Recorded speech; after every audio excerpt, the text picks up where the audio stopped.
सदा इत्तेहाद मेरे वालिद साहब इस कमेटी के सदर रह चुके हैं, तो अब मैं इस कमेटी का नायब सदर हूँ अल्हम्दुलिल्लाह। तो मेरा ये पैगाम ये है कि तमाम मेरे भाई बहनें जो भी कर्नाटक में जो 26 तारीख को जो इलेक्शन होने वाला है, तो अपने अपने घरों से निकलें और भरपूर वोट का इस्तेमाल करें और एक होकर एक को जिताएं, ताकि हमारी ह्यूमैनिटी पे काम कर सके, इंसानियत पे काम कर सके। माशाल्लाह ये क़ादरिया हक़ानिया हज़रत लक्कड़ शाह मस्जिद से ये पैगाम आप सबको दिया जा रहा है। हालात को आप कैसे देखते हैं? हालात अल्हम्दुलिल्लाह जहाँ तक मेरा ख़याल है इंसानियत पे काम होना चाहिए, बस उसकी ज़रूरत है। उसकी ज़रूर बिलखुसूस आज के दौर में इंसानियत पे काम होना ज़रूरी है, वरना हालात आगे जाकर बिलखुसूस मुसलमानों पे बहुत बुरे हालात होने वाले हैं। तो बेहतर इसी में है अभी होशियार हो जाएं और जाग जाएं और भरपूर अपने वोट का इस्तेमाल करें। 26 अप्रैल बरोज़ जुमा इलेक्शन की तारीख़ 26 अप्रैल बरोज़ जुमा इलेक्शन की तारीख़ है। मैं अपने तमाम भाइयों बहनों से ये अपील करता हूँ, गुजारिश करता हूँ सदा इत्तेहाद कर्नाटका के प्लेटफार्म से कि आप तमाम अव्वल वक्त में वोटिंग करें। एक एक वोट फ़ैसला कुन है, एक एक वोट की कीमत आप जानें। वोट एक अमानत है और vote is a witness, vote is a recommendation, vote is a advocacy, vote for your future. और अपने भविष्य के लिए मतदान करें, वोट करें, वोट को ज़ाया ना करें, वोट को ना बेचें। आप वोट इसलिए करें ताकि हमारा मुल्क बेहतर से बेहतर तरक्की कर सके, हमारे मुल्क का नाम रोशन हो, इस मुल्क में करप्शन हटे, इस मुल्क में नफ़रत ख़त्म हो सके, इस मुल्क के अंदर भेदभाव ख़त्म हो सके, इस मुल्क के अंदर हिंदू मुसलमान ख़त्म हो सके, इस मुल्क के अंदर जो है ना भाईचारा आम हो, इस मुल्क के अंदर जो है ना जो भी तरक्याती काम हैं उन चीज़ों की तरफ आने वाली हुकूमत ज़्यादा से ज़्यादा वो तवज्जो करे। और आपको जो है ना इन तमाम चीज़ों को मद्देनज़र रखते हुए वोट करना चाहिए। जी, सबको मालूम है कि लोकसभा इंतखाबात अनाउंस हो चुके हैं, फर्स्ट फेज़ का इलेक्शन हो भी चुका है। हमारे कर्नाटक में सेकेंड फेज़ और थर्ड फेज़ यानी 26 अप्रैल और 7 मई को इंतखाबात होने वाले हैं। मेरी ये गुजारिश ये है कि कॉन्स्टिट्यूशन जो one of the best constitution हमारा कंट्री का जो वर्ल्ड के अंदर है, जो बाबा साहब अम्बेडकर ने दी है, इसको अभी तक जो है हमारा मुल्क इसी कॉन्स्टिट्यूशन के तहत चल के आ रहा है। इसकी तहफ़्फ़ुज़ के लिए, इसको बचाने के लिए आपको आगे आकर वोट करना चाहिए। अमन व अमान क़ायम करने के लिए मुल्क में आपको वोट करना चाहिए। मुल्क की तरक्की करने के लिए आपको वोट करना चाहिए। सिर्फ आपका वोट नहीं है, पहले आप वोट डाल दें। अव्वल वक्त में आपके घर वालों का वोट डालें, आपके पड़ोसियों का वोट डालें, आपकी गली वालों का वोट डलवाएँ और मोहल्ले वालों का वोट डलवाएँ आप। इसलिए कि पोलिंग करना जो है, जितनी परसेंटेज ज़्यादा होती है पोलिंग, उतना बेहतरीन है, हमारा आइन मजबूत होता है इसके अंदर। तो मेरी गुजारिश ये है कि मैक्सिमम परसेंटेज पोलिंग चलाएं, बूढ़ों को आप मदद करें पोलिंग बूथ तक पहुंचने के लिए, व्हीकल्स का इंतज़ाम करें अगर हो सके तो। जिस हिसाब से आपको हेल्प कर सकते हैं उस हिसाब से पोलिंग मैक्सिमम चलाने की कोशिश करें, ताकि हमारे मुल्क का आइन बचे और हमारे मुल्क में जो है अमन व अमान बाकी रहे। एक बात हम लोगों को ये जहन में रख लेना चाहिए कि वोट जो है एक ऐसी तेज़ धार छुरी का नाम है, अगर ये सही इंसान के हाथ में लग गई तो हमारे लिए बेहतर से बेहतर तरकारी, बेहतर से बेहतर फल काट के देगा।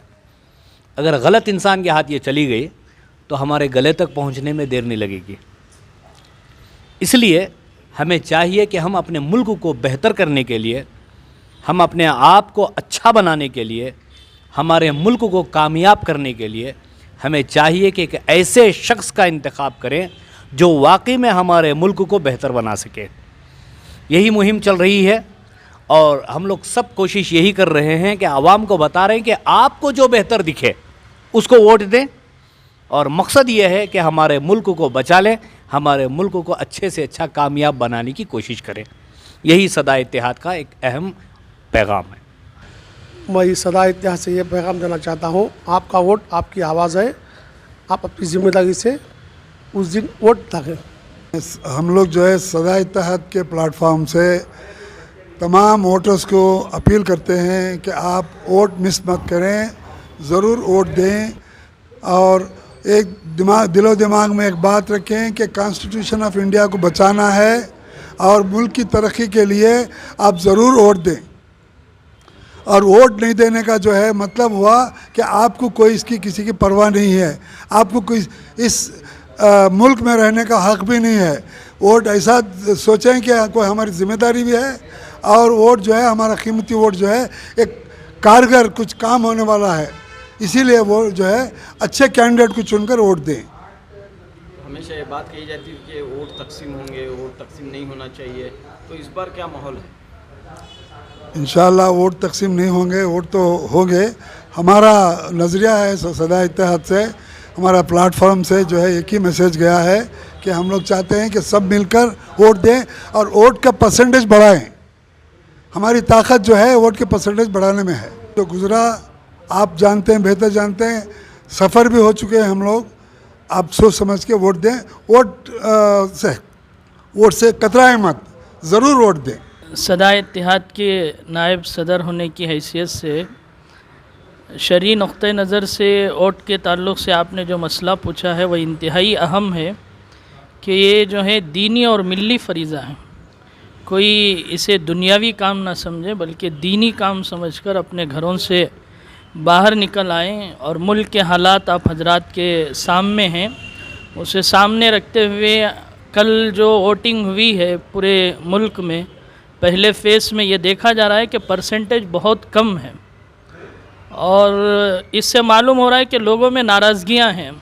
नाराज़गी है तो उसे वोट डालकर उसका इजहार होना चाहिए, वोट नहीं डालकर नहीं होना चाहिए, बल्कि दिखाया जाए कि बातिल को कि हम लोग नाराज़ हैं। तो वो इलाके आप देखिए जो कल परसेंटेज है उसमें अक्सर इलाके वो हैं जहाँ पर मौजूदा हुकूमत कायम है, वहाँ पर परसेंटेज कम है। और जहाँ तक कर्नाटक का सवाल है, कर्नाटक में जो है सदा इत्तेहाद ने गुज़िश्ता इलेक्शन में भी 18 प्रोग्राम जो है सियासी बेदारी और हमारी ज़िम्मेदारी के उन्वान पर मैदानी एतबार से जो है प्रैक्टिकल जो है काम किया है। और मौजूदा इलेक्शन में भी सदा इत्तेहाद के तमाम मेंबरान, जनरल सेक्रेटरी, बानी, सरपरस्त सब लोग लगे हुए हैं और काम कर रहे हैं। तो सूबे की हुकूमत को भी समझना चाहिए कि जहाँ तक उन्होंने गारंटियाँ दी हैं तो उसमें तो सारी खुशियाँ ही खुशियाँ हैं, और जहाँ तक मुसलमानों के मसाइल हैं इस ताल्लुक़ से इस इलेक्शन के बाद बाकायदा हुकूमत को इसका एहतसाब भी करना चाहिए और उनको हमारे पास आना भी चाहिए। और जो मुसलमानों के मसाइल हैं, पर्दे का मसला है और इसी तरह बहुत सारे मसाइल हैं, इन मसाइल पर जो है वो फ़ौरन जो है अहकाम जारी करें। और ये हमारा सदा इत्तेहाद से पैगाम है और जो है इंशाअल्लाह वोटिंग अच्छी होगी और इस मरतबा जो है एमएलए इलेक्शन से भी ज़्यादा परसेंटेज पर जो है मुसलमान वोट डालेंगे। इसलिए देख रहे थे ना कौन क्या बोलने वाला है, कौन क्या करने वाला है। अभी पहले फेज़ का इलेक्शन भी हुआ, उसके अंदर भी वोटिंग का परसेंटेज देखे हम लोग। इसके बाद सोचा कि कुछ ना कुछ पहल करेंगे और वैसे हमारे बहुत साथी अभी देखो लगे हुए हैं कामों में। अफसोस ये है कि जिस तरह से एक तरह से दिल हमारा कमज़ोर औचट भी हो गया है। एक मुसलमान को इन्होंने पूरे कर्नाटक में इन्होंने दी है। अब पूरे मुल्क में अगर हालात देखें हम तो वहाँ पर एक एक पार्टी से कितने कितने लोग खड़े हुए हैं ये भी तो पता होना चाहिए, और मुसलमानों की गिनती कहाँ कितनी है इसे को भी देखना चाहिए। हाँ, ये नहीं कि सिर्फ एक मुसलमान है इसके लिए दे दो, तो बाकी भी तो सब मुसलमान हैं।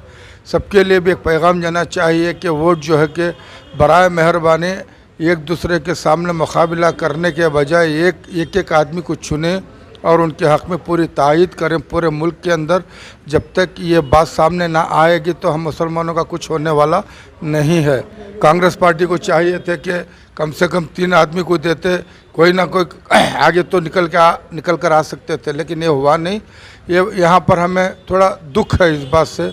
और कांग्रेस पार्टी जो असम्बली इलेक्शन में जो वायदे की थी कि मुसलमानों के जो परसेंटेज जो रिजर्वेशन है, हिजाब का, अजान का, जितने मामला पिछली हुकूमत में थे उसे वापस लाएंगे, उन्होंने अभी तक लाया नहीं है।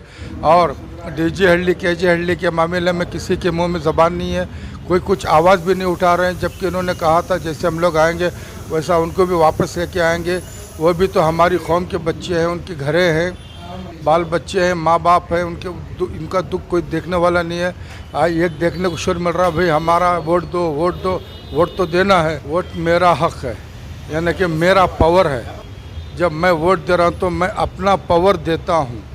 जब मैं अपना पावर आगे वाले को देता हूँ तो मुझे देखना चाहिए ये मेरे पावर का इस्तेमाल सही करता है या नहीं, क्या वो इस काबिल है कि नहीं है, कि अगर मैं अपना पावर यानी कि मैं अपना वोट इसे दूँ तो इसका मैं आगे पीछे सोच समझ करके दूँ ताकि इससे हमारे मिलत को नुकसान ना हो।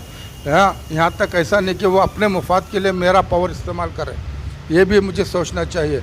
इसी तरह मैं तमाम वोट देने वालों से यही कहूँगा कि पहले तुम्हारा पावर देकर के आगे वाले को बड़ा बना रहे हैं तो पहले ये देख लीजिए कि वो इस काबिल है कि नहीं है। अगर वो काबिल है तो अपना पावर दीजिए, वरना आप सोच समझ के आगे बढ़िए। लेकिन वोट तो ज़रूर देना है, किसी भी हाल में देना है, क्योंकि वोट ही तुम्हारी एक जान, एक ताकत है इस मुल्क के अंदर। ये हमारे मुल्क की एक चीज़, एक ताकत हमारे लिए कि हम वोट दे करके आगे वाले को कामयाब कर सकते हैं, समझे ना। उसे उठा भी सकते हैं, उसे गिरा भी सकते हैं। ये पावर हमारा अपना है वोट के ज़रिए। तो इसलिए मैं कौम के हर उस फ़र्द को और जो सेक्युलरिज्म जो कहते हैं, जो इंसानियत को लेकर चलने वाले हर एक से गुजारिश करता हूँ कि ऐसे आदमी को वोट दीजिए, अपना पावर दीजिए, तुम्हारे पावर का गलत इस्तेमाल ना हो। बस ये सदा इतिहाद से पैगाम है कि तमाम मिलत इस्लामिया और जितने भी गैर मुस्लिम सेक्युलरिज्म में पूरे मुल्क के लिए आवाज़ है। और जितने रीजनल पार्टियां तमाम हमारे मुल्क में जितने रियासतें हैं, वेस्ट बंगाल हो गया और जो अपना उड़ीसा हो गया, आंध्रा हो गया, केरला, तमिलनाडु, जितनी भी जगह रीजनल पार्टियां हैं, महाराष्ट्र, और हमारे यहाँ भी एक रीजनल पार्टी थी, उसे दूर कर लिया हम लोग। खैर अब वो भी हमारा नंबर दुश्मन 2 बन के बैठे हुए। सोच समझ कर हम लोगों को हिकमत से काम करना चाहिए। लेकिन अभी देखें आगे क्या करना है।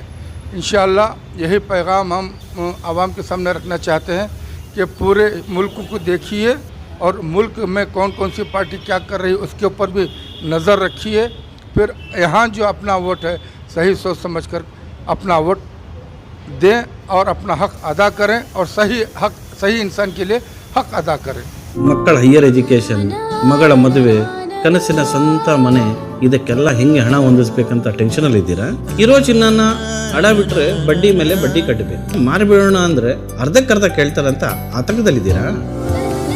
ಟೆನ್ಷನ್ ಬಿಡಿ, ನೀವು ಅಡವಿಟ್ಟ ಚಿನ್ನವನ್ನ ಬಿಡಿಸಿ ನಿಮ್ಮಲ್ಲಿರೋ ಹಳೆ ಚಿನ್ನವನ್ನ ಇಂದಿನ ಆನ್ಲೈನ್ ರೇಟಿಗೆ ಕೊಂಡುಕೊಂಡು ತಕ್ಷಣ ನಿಮಗೆ ಬಾಕಿ ಹಣ ಕೊಡ್ತೀವಿ. ಕೋಟ್ಯಾಂತರ ಜನರ ಆತ್ಮವಿಶ್ವಾಸ ಹಿಂದೂಸ್ತಾನ್ ಗೋಲ್ಡ್ ಕಂಪನಿ, ಇದು ನಮ್ಮೆಲ್ಲರ ಕಂಪನಿ.